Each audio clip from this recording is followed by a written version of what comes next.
Fala pessoal, essa é uma mensagem de esclarecimento e também um sincero pedido de desculpas. Por isso, eu agradeço se você puder me ajudar compartilhando esse vídeo para que essa minha retratação alcance a maior quantidade possível de pessoas. De certa forma, esse vídeo também é uma resposta ao jornalista Glenn Greenwald e uma proposta ao influenciador digital Felipe Neto. Mas antes de qualquer coisa, como esse conteúdo é sobre a pandemia, fica registrada a nossa solidariedade às vítimas e aos seus familiares. Vamos começar mostrando o print de um comentário no meu último vídeo.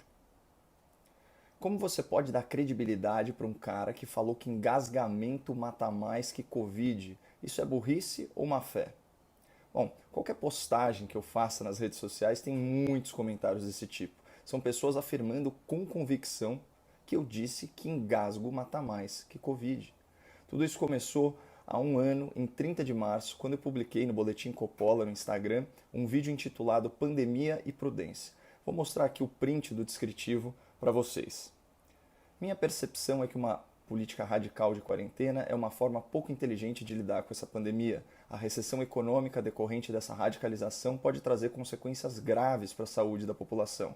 Vocês acham que o caminho agora é o isolamento social geral ou a quarentena deveria ser focada nos grupos de risco?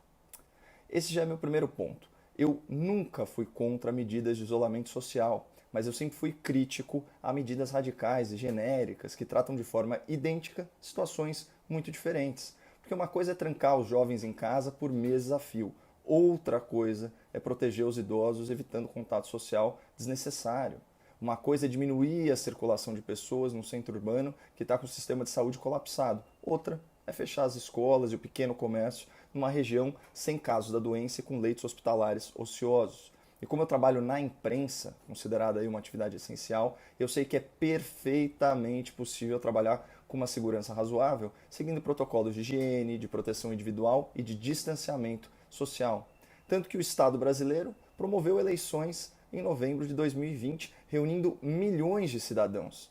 E atendendo a um convite do ministro Luiz Roberto Barroso, presidente do Tribunal Superior Eleitoral, eu fiz propaganda desse grande evento democrático, assim como a minha colega de CNN, a doutora Gabriela Prioli, e o biólogo Átila Yamarino, ele próprio um fervoroso defensor do lockdown. E aqui eu trago um primeiro dado estatístico para a nossa reflexão. A média móvel de mortes com Covid-19 no dia da eleição, 29 de novembro de 2020, era de 521 vidas perdidas por dia. Já o meu vídeo foi gravado bem antes, em 30 de março de 2020, quando o número de mortos era muito menor, 17 por dia. Ou seja, quem concordou com uma aglomeração de milhões e milhões de eleitores numa época em que morriam 520 pacientes diariamente, deveria, por uma questão de coerência, respeitar a legitimidade das críticas ao lockdown, especialmente quando o sistema de saúde não estava sobrecarregado. Mas vamos ao vídeo do engasgo, que gerou toda essa polêmica. A sabedoria popular, ela ensina que a diferença entre o remédio e o veneno é a dose. Isso também se aplica às virtudes. Em excesso, uma virtude ela pode sim se tornar um vício. Só que é perfeitamente possível pecar pelo excesso de prudência, porque cautela demais paralisa, imobiliza, causa estagnação. Prudência em excesso ela pode te impedir de viver. E viver é assumir riscos calculados, né? Quando você se levanta para ir trabalhar, você já corre aí uma série de riscos. Você pode engasgar com o seu café da manhã, você pode tomar um tombo no banheiro ou na escada de casa, você pode ser atropelado, bater o seu carro, enfim. Você pode, inclusive, contrair o novo coronavírus. A reflexão que eu queria propor é a seguinte: faz sentido mandar todas ou quase todas as pessoas pararem de viver por tanto tempo por causa de uma doença que tem baixa letalidade, grupo de risco definido e que a transmissão é virtualmente impossível, né, de impedir, no máximo você consegue frear e tal. Na última recessão econômica global, que foi aí entre 2008 e 2010, você teve um pico de mais de 250 mil óbitos só de câncer. E isso a gente está falando dos países da OCDE, então são menos de 40 países. Então, pessoal, imagine a quantidade de mortes que uma recessão econômica acarreta em decorrência do quê? Do aumento de estresse e da queda de renda, sem falar na queda de arrecadação de impostos, né? Porque isso impacta o alcance e também a qualidade dos serviços públicos de saúde. Vejam que ser prudente no combate à pandemia não é simplesmente tentar frear a transmissão do vírus, custe o que custar. Ser prudente envolve tomar decisões considerando também as implicações de longo prazo. Percebam que eu sintetizei um vídeo de 5 minutos em menos de 1 minuto, com tese, argumento e conclusão. Ou seja, é possível editar um vídeo ou mesmo uma fala sendo fiel à sua essência e mantendo o seu contexto. Mas vejam no que se transformou esse vídeo nas mãos do jornalista Glenn Greenwald, que ressuscitou esse assunto semana passada, dizendo: nunca se esqueça desse lixo. Faz sentido mandar todas ou quase todas as pessoas pararem de viver por tanto tempo por causa de uma doença que tem baixa letalidade, grupo de risco definido e que a transmissão é virtualmente impossível? Vocês repararam como o vídeo foi cortado bruscamente no final? Isso dá a impressão de que eu afirmei um absurdo, que a transmissão da Covid-19 é praticamente impossível. Mas todo mundo sabe que o novo coronavírus é altamente infectante. Então você vai me desculpar, Glenn, mas lixo é a sua edição. Vejam o que eu falei de verdade. De uma doença que tem baixa letalidade, grupo de risco definido e que a transmissão é virtualmente impossível, né, de impedir, no máximo você consegue frear e tal. Perceberam a desinformação? Eu disse o exato oposto do que foi veiculado pelo Glenn Greenwald. Na edição dele eu afirmo que o coronavírus praticamente não se transmite, mas na realidade eu disse o contrário, que o vírus é tão contagioso que é praticamente impossível impedir sua transmissão. O problema é que esse vídeo manipulado, que veicula uma mentira, ultrapassou 1 milhão de visualizações. Por isso, eu faço um apelo ao Glenn Greenwald em nome da ética no jornalismo. Glenn, retire o vídeo do ar. Ou substitua esse vídeo adulterado por uma edição com a frase completa. O vídeo que você publicou não condiz com o que eu disse e não é digno de um jornalista. Mas tem uma última coisa que eu gostaria de abordar antes dos engasgos. Eu queria chamar a atenção de vocês para as 3 características da Covid-19 que eu falei lá em 30 de março de 2020 e que vem se confirmando ao longo da pandemia. A primeira é a alta transmissibilidade, e a gente acabou de falar disso. A segunda é a baixa letalidade por infecção. E a terceira característica da Covid-19 é a diferença de vulnerabilidade entre os grupos de risco e a população geral. O estudo mais completo e mais abrangente sobre a Covid-19 foi publicado em outubro de 2020 em um boletim da própria Organização Mundial da Saúde pelo Dr. John Ioannidis, da Universidade de Stanford, um dos 10 cientistas mais citados no mundo. Aliás, a Folha de São Paulo publicou uma matéria e até uma entrevista com esse renomado cientista e eu recomendo a leitura desse conteúdo. Esse estudo, divulgado pela OMS, conclui que, na média global, a mortalidade por infecção do novo coronavírus é de 0,23%. Isso significa que de cada 10 mil pessoas que contraem Covid, 23 morrem. Contudo, no caso dos pacientes abaixo de 70 anos, a mortalidade despenca para 0,05%. Ou seja, de cada 10 mil pessoas menores de 70 anos que são infectadas pelo novo coronavírus, 5 morrem. Para efeito de comparação, nos países desenvolvidos, a letalidade da pneumonia é de 0,20% e a da gripe sazonal 0,13%, ou seja, 20 mortes e 13 mortes a cada 10 mil infectados, respectivamente. Ou seja, os dados científicos atualmente disponíveis confirmam o que eu disse no começo da pandemia. A Covid é uma doença com baixa letalidade por infecção e grupo de risco bem definido. O problema é que ela é altamente contagiosa, o que também foi dito. E o novo coronavírus é tão infectante que, para a realidade brasileira, o isolamento social horizontal não atinge o efeito pretendido e contribui muito pouco para a redução do ritmo de contágio. Por isso, lá atrás, talvez fizesse mais sentido focar recursos em monitorar, em testar, em fortalecer a imunidade, em isolar e em proteger os grupos de risco, como tem sido feito desde o começo da pandemia em benefício de mais de 500 mil pacientes do plano de saúde para idosos líder de mercado no Brasil, que não colapsou e que tem taxas de sobrevivência muito melhores do que a média nacional. E um dia eu ainda vou falar sobre isso em detalhes, mas enfim, chegamos finalmente na parte do vídeo que a coisa deu uma engasgada. E viver é assumir riscos calculados, né? Quando você se levanta para ir trabalhar, você já corre aí uma série de riscos. Você pode engasgar com o seu café da manhã, você pode tomar um tombo no banheiro ou na escada de casa, você pode ser atropelado, bater o seu carro, enfim. Você pode inclusive contrair o novo coronavírus. Só para ficar em um exemplo caricato, né? Nos Estados Unidos, o novo coronavírus matou aproximadamente 2.500 pessoas até esse momento. Só que, em comparação, né, cerca de 5 mil americanos morrem engasgados por ano, né, um dobro do número de vítimas da Covid. E ninguém vai mandar as pessoas pararem de comer por causa do risco de morrer engasgado, né? Isso seria a mesma coisa que sacrificar o boi para matar o carrapato. Pessoal, como vocês puderam ver e ouvir, eu nunca disse que engasgo mata mais que Covid. Vou repetir, eu nunca disse que engasgo mata mais que Covid. Essa frase simplesmente não existiu.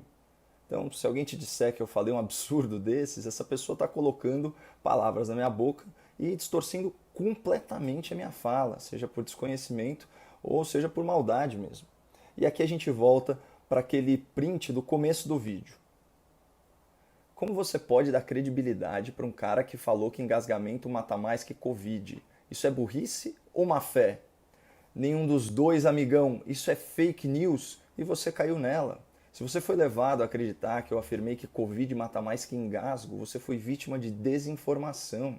O que eu disse no vídeo foi que naquela data o número parcial de fatalidades por Covid nos Estados Unidos era menor que o número anual de mortes por engasgo. E a intenção desse comentário não era desmerecer a gravidade da doença. O objetivo era reforçar a tese de que viver é assumir riscos e que, segundo as estatísticas, até o ato de engolir é arriscado, mas nem por isso a gente para de comer. É tão difícil de entender? Ah, boa, eu não sou dono da verdade, mas precisa ter muita má vontade comigo para interpretar essa frase de alguma outra forma. Mas a pior mentira é insinuar que eu estava zombando das vítimas da Covid num tom de deboche. Então, só para ficar em um exemplo caricato, vejam que eu estou claramente rindo do exemplo dos engasgos, porque ele é caricato. Vai no dicionário, caricato quer dizer ridículo, quer dizer que provoca risada. Eu não estou rindo de uma doença que já tinha matado milhares de pessoas em 30 de março de 2020, de jeito nenhum. Hoje, eu estava vendo aqui os números atualizados, né? O mundo está contabilizando cerca de 35 mil mortes pela Covid-19. Por acaso eu estou dando risada na hora que eu cito o total de óbitos com Covid-19?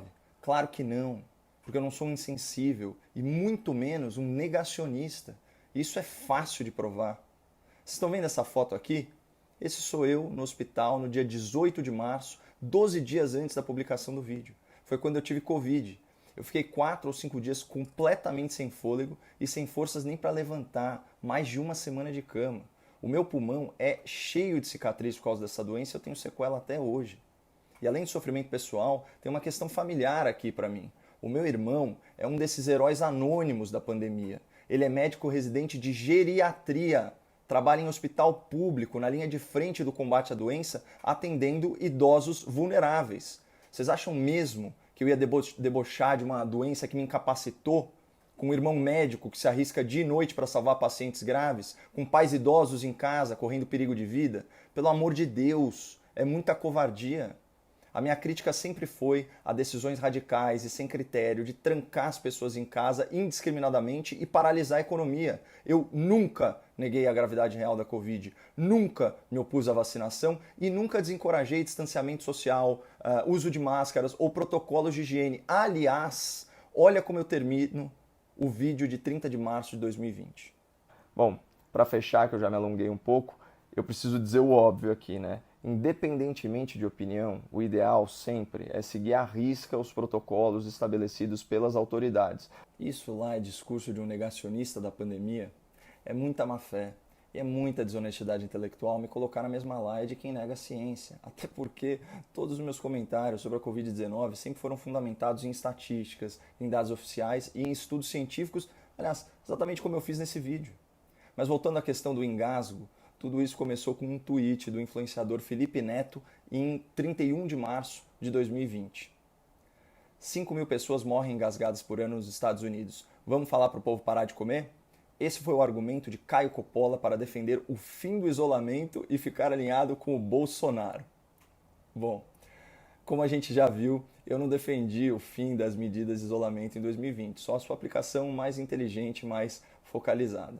E sobre o presidente da República, ele nem é mencionado no vídeo. Então, cada um com a sua obsessão. Mas falando em mencionar, fazendo aqui uma pesquisa rápida no Google, eu encontrei uns 5 tweets do Felipe Neto me criticando, me ofendendo de alguma forma ao longo dos últimos meses. Só que, diferentemente dele, até hoje, eu nunca tinha feito qualquer citação a ele nas minhas redes sociais, muito menos de natureza injuriosa ou difamatória, até porque essa agressividade gratuita não combina com o meu jeito de ser. Mas, tirando as diferenças de lado, vocês sabem o que eu tenho em comum com o Felipe Neto? Então, assim, votar no Lula sob qualquer hipótese, contra qualquer candidato, eu não voto. Você fala, o Lula contra o gorila Malaquias. Eu vou votar no gorila. Não é isso. Além de nós não sermos eleitores do Lula, eu tenho outra coisa em comum com o Felipe Neto. Segundo o levantamento da Sonar, publicado no jornal O Globo, eu e ele estamos entre os 10 principais influenciadores da política na internet. Ele é o segundo mais popular e eu sou o sexto. É óbvio que a gente pensa diferente sobre muita coisa, mas eu tenho certeza que, assim como eu, ele também se entristece em ver tanta gente desempregada, tantos vulneráveis desamparados, tanta corrupção e, acima de tudo, tantas vidas perdidas, especialmente por falta de atendimento médico adequado. E uma coisa que me preocupa, como brasileiro, é que a gente está perdendo nosso sentimento de fraternidade. Se eu te enxergar como um negacionista, responsável pela morte de um parente meu, e se você me enxergar como um isolacionista, responsável pela perda do seu emprego, esse país vai implodir no seu próprio rancor. Por isso eu queria me dirigir diretamente ao Felipe Neto e, de peito aberto, fazer um convite. Felipe, o que você acha da gente dar o exemplo e sentar para conversar sobre a pandemia? Falar sobre todas as pautas, vacina, auxílio emergencial, socorro fiscal, corrupção, negligências do poder público. Eu acho que seria muito interessante a gente mostrar para as pessoas que quem pensa diferente de mim não é meu inimigo. Podemos discordar em muitos assuntos, mas conhecemos a importância da democracia. Brincadeiras à parte, o convite é real e de coração, Felipe. Se você topar, é só responder pelo Twitter que eu dou um jeito de entrar em contato. E quem quiser ver esse encontro de ideias acontecer, é só subir a hashtag Felipe Neto e Caio Coppola, Coppola com 2 P's e 2 L's. E sobre o tal do engasgo, como vocês viram, como vocês ouviram, eu nunca disse que engasgamento mata mais que Covid, muito menos minimizei a gravidade dessa doença. Por outro lado, se essa fake news ganhou tanta força, é porque de alguma forma eu falhei como comunicador. Então, esse é um daqueles casos em que a gente tem que assumir responsabilidade mesmo pelo que não disse. Por favor, me desculpem. E obrigado pela compreensão. Toda a nossa solidariedade às centenas de milhares de vítimas da Covid-19 e os meus sentimentos aos familiares. Fiquem com Deus.